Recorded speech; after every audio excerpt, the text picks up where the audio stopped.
Sunday lunch at Dad's house had been optional for 3 years, but Mom's text said, "Important family announcement." So I drove the 40 minutes from my apartment to their suburban colonnade in Westchester. I walked in at noon to find my brother Derek already holding court in the dining room, surrounded by legal documents and wearing his "I've figured everything out" expression. I was 27. Derek was 31.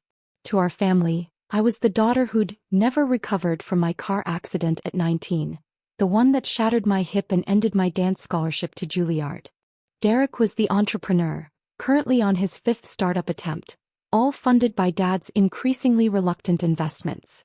What they didn't know, I'd received a $2.3 million settlement from the accident 3 years ago. The insurance company had quietly paid out after their driver's blood alcohol level came back at 0.19, and their legal team decided a trial would be catastrophic for their public image. I told no one. Put the money in carefully managed index funds, kept working my depressing little physical therapy job, at $52,000 a year, and lived like someone whose biggest financial asset was a fully paid-off Honda Civic. Riley, perfect timing. Derek gestured to the chair beside him. I was just explaining to Mom and Dad how we're going to finally resolve your accident situation. I set down my purse. My accident situation is resolved. It was 8 years ago. The insurance part isn't. He slid a document across the table.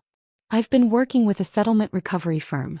Turns out the insurance company that covered the drunk driver has been holding back additional compensation. There's an unclaimed injury fund worth $200,000 that you're entitled to. I looked at the document. It was professionally printed on letterhead from Metropolitan Claims Recovery LLC. It outlined a $200,000 settlement for ongoing pain and suffering related to vehicular incident 2018. Derek, I already settled my claim 3 years ago. This is different. This is a secondary fund for long-term injuries. The insurance company doesn't advertise it because they'd rather keep the money. But I found a specialist who knows how to access these funds. He smiled like he'd just saved my life. Best part? They take 20% as a fee, so you net $160,000. And I was thinking, since Dad's helped fund the research into finding this money, maybe we split it? You take $80,000, I take $80,000 to invest in my new app venture. Mom reached across the table to squeeze my hand. Sweetie, this is wonderful. You've struggled so much since the accident. This money could really help you move forward. I've moved forward. I'm a licensed physical therapist. I have my own apartment. I'm doing fine. Fine isn't thriving, Dad said. Derek spent 3 months researching this opportunity. The least you can do is hear him out. I picked up the document again. The letterhead looked legitimate. The legal language was convincing. The signature at the bottom claimed to be from someone named Theodore Marsh, Senior Claims Director, Metropolitan Insurance Group. Who exactly is this settlement recovery firm? They're specialists. They track down unclaimed insurance funds and help people recover what they're owed. I found them through a business networking group. Derek pulled up their website on his phone. Professional design, testimonials, a downtown Manhattan address. And they contacted you about my case? I contacted them. After Dad mentioned you were still having hip pain, I started researching whether there might be additional compensation available. Found Metropolitan Claims Recovery, sent them your case details, and they discovered this unclaimed fund. I looked at my father. You told them about my hip pain? Derek was trying to help. I thought it was thoughtful. Dad pulled out his reading glasses to examine the contract. The terms look legitimate. 20% to the recovery firm, remainder paid out to you within 30 days of signing. And Derek gets half. As compensation for the research and coordination, Derek said quickly. I've spent dozens of hours on this, Riley. Phone calls, paperwork, meetings with the recovery firm. It's only fair I'm compensated for that work. Mom nodded. He did work very hard on this, honey. And $80,000 would still be life-changing for you. I set down the document. I need to think about it. Derek's smile tightened. The offer expires tomorrow. These unclaimed funds windows close fast. If we don't sign by Monday at 5 p.m., the money goes back into the general insurance pool and you lose access forever. That's a very convenient deadline. It's how these things work. Insurance companies don't want to pay out if they don't have to. The recovery firm can only hold the claim open for 48 hours before the company finds a loophole to deny it. I stood up. I'll let you know tomorrow. Derek grabbed my arm. Riley, don't be stupid about this. This is free money. You just sign the paper and get $80,000. I pulled my arm free. I said I'll think about it. I drove home and immediately called my actual insurance company, the one that had paid my $2.3 million settlement 3 years ago. Got transferred 4 times before reaching someone in their claims department. This is Amanda Reeves. I had a settlement with you in 2022. Claim number. One moment, Ms. Reeves. The woman typed for a few seconds. Yes, I have your file. Vehicular accident, serious injury settled for. Oh my. That's a substantial settlement. Is there a problem with the disbursement? No, the payment was fine. I'm calling because someone contacted my family claiming there's an additional $200,000 available from an unclaimed injury fund. Is that legitimate? Long pause. Ms. Reeves, we don't have unclaimed injury funds. When we settle a case, that's the complete resolution. There's no secondary pool of money. Who told you this? A company called Metropolitan Claims Recovery. More typing. I'm not familiar with that firm, but it sounds like a scam. Let me transfer you to our fraud division. The fraud investigator, Marcus Chin, listened to my story with increasing alarm. Ms. Reeves, this is absolutely a scam. And it's particularly sophisticated. They're using real insurance industry terminology to make it sound legitimate. Can you send me the documents they gave you? I photographed everything Derek had shown me and emailed it over. Marcus called back 10 minutes later. Okay, this is worse than I thought. The signature on that contract? Theodore Marsh isn't a claims director. He's a convicted felon who ran an insurance fraud ring in New Jersey until 2021. He's currently on parole. My stomach dropped. My brother said he found this company through a business network. Your brother either got scammed himself or he's part of the scam. Either way, if you'd signed that contract and they'd collected money, you'd be on the hook for insurance fraud. They're essentially creating a fake claim in your name. But I already settled. How would they even collect money? They wouldn't.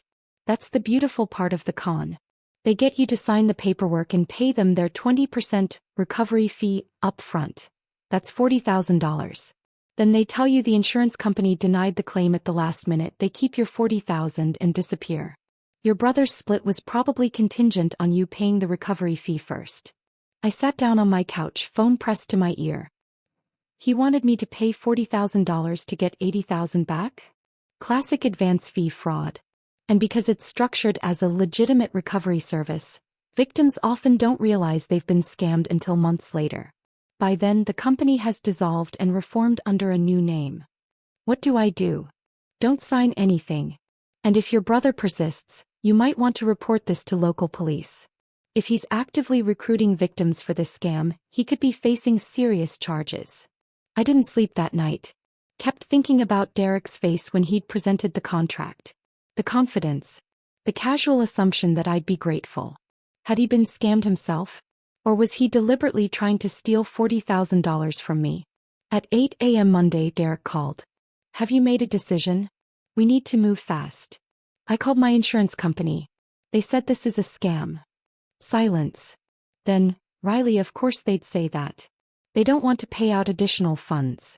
That's exactly why you need a recovery firm, to force them to honor their obligations. Derek, the man whose signature is on that contract, is a convicted felon. Where did you hear that? The insurance company's fraud division. They've flagged Metropolitan Claims Recovery as a known scam operation. More silence. When Derek spoke again, his voice had changed. Harder. You talked to their fraud division? Jesus, Riley, do you know what you've done? They're going to flag your file now. They're going to investigate whether you're trying to double claim. You might lose your original settlement. I'm not double claiming because I'm not signing your fake contract. It's not fake. I've seen the money.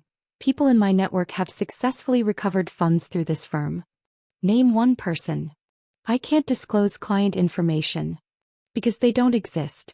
Derek, this is advance fee fraud.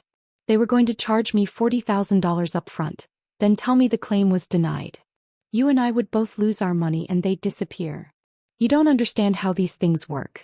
I've done the research. I've talked to the principals at Metropolitan. They're legitimate.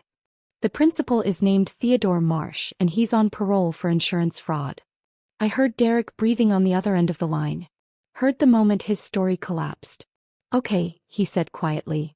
Okay, maybe I didn't vet them as thoroughly as I should have. But Riley, I've already told them you're signing today. I've already promised them the deal. If you back out now, I lose credibility. You lose credibility? Derek, you almost made me an accessory to insurance fraud. I was trying to help you. And yeah, maybe make some money for myself, but that's how business works. You find opportunities, you take commission. There's nothing wrong with that. There is when the opportunity is fake and the commission is stolen from your sister. He hung up. Mom called 20 minutes later. Riley, Derek is very upset. He says you're accusing him of fraud. I'm not accusing him. The insurance company's fraud division is accusing the company he's working with. Derek either got scammed or he's actively scamming me. I'm not sure which is worse. He was trying to help you. Mom, they wanted me to pay $40,000 up front. Did Derek mention that part? Pause. He said there was a small processing fee. $40,000 isn't small. And the entire thing is fake. The insurance company confirmed it. There is no unclaimed fund. There's just a con artist taking advantage of people who trust their families. Well, Derek invested a lot of time into researching this. Maybe you could at least compensate him for his efforts. His efforts to defraud me? No, Mom, I'm not paying him for that. She sighed. You're being very difficult about this. Derek feels terrible. Good. He should feel terrible. He tried to steal from me. That's a horrible thing to say about your brother. I hung up. Tuesday morning I got a call from an unknown number. Ms. Reeves? This is Detective Patricia Hall with the Westchester County Fraud Division. We received a report about a potential insurance scam operation. Your name came up in our investigation. My heart stopped. I didn't file a report. Your insurance company did. They flagged suspicious activity related to your claim. Can you tell me about a company called Metropolitan Claims Recovery? I told her everything. The Sunday lunch. The contract. Derek's insistence that I sign. The $40,000 fee. Detective Hall was quiet for a moment. Ms. Reeves, I need to ask you a difficult question. Do you believe your brother knew this was a scam? I don't know. Part of me thinks he got conned himself. But part of me knows he's desperate for money and he's never been particularly ethical about how he gets it. We've been tracking Metropolitan Claims Recovery for 6 months. They've defrauded at least 30 people out of approximately $800,000. We're building a case, but we need victims willing to testify. Would you be willing to provide a statement? Even though I didn't sign anything? Especially because you didn't. You can testify about their recruitment tactics, the pressure to sign, the fake deadline. It's all evidence of their methodology. I agreed to come in Thursday to give a formal statement. Wednesday afternoon, Derek showed up at my apartment. We need to talk. I don't think we do. Riley, please.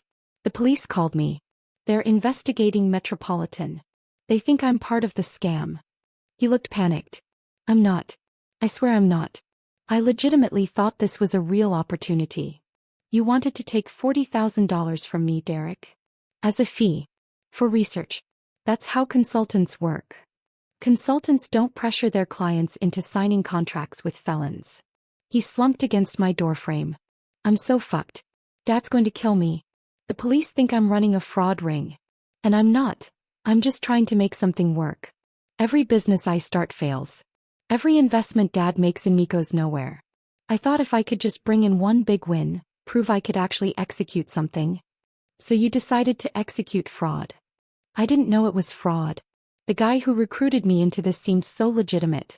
He showed me testimonials, success stories, said I could make 20% commission on every case I brought in. I thought it was real. I looked at my brother, 31 years old, still chasing the next big thing, still taking shortcuts, still believing there was some secret path to success that didn't involve actual work. Derek, when did you find out I'd already settled my insurance claim? He looked up. What? My settlement. When did you learn I'd already resolved everything with the insurance company?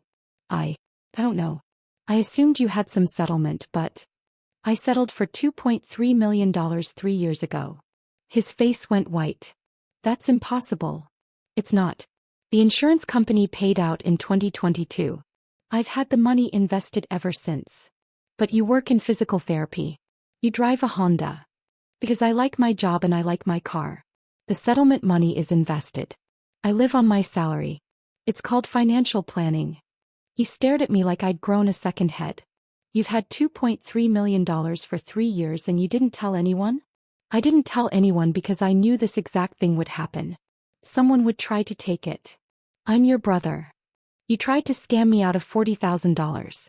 Being my brother didn't stop you from doing that. He stood up. I'm going to lose everything. The police think I'm a criminal. Dad's going to disown me. All because I tried to help you. You tried to help yourself. There's a difference. He left. I locked the door behind him and sat on my couch for a long time, thinking about how my family still had no idea who I actually was. 2 months later. The investigation into Metropolitan Claims Recovery led to 14 arrests, including Theodore Marsh and the network of recruitment agents he'd hired to find victims. Derek wasn't charged. The prosecutor decided he'd been a dupe rather than a conspirator, but his name appeared in several news articles about the scam. Dad called me once to ask if I could help Derek with legal fees. I said no. Mom sent a long email about family loyalty and forgiveness. I didn't respond. The 30 victims of the scam formed a support group. I attended one meeting out of curiosity. Listened to people who'd lost their savings, their retirement funds, their children's college money. All because someone had convinced them there was unclaimed money waiting if they'd just pay the processing fee. I kept working at the physical therapy clinic. Kept driving my Honda. Kept living like someone whose biggest asset was a decent credit score. My settlement money grew quietly in index funds. Last I checked, it was worth $2.7 million. Nobody in my family knows. And after watching Derek try to steal from me while claiming to help me, I plan to keep it that way. Some people measure family by blood. I measure it by who doesn't try to scam you when they think you're vulnerable.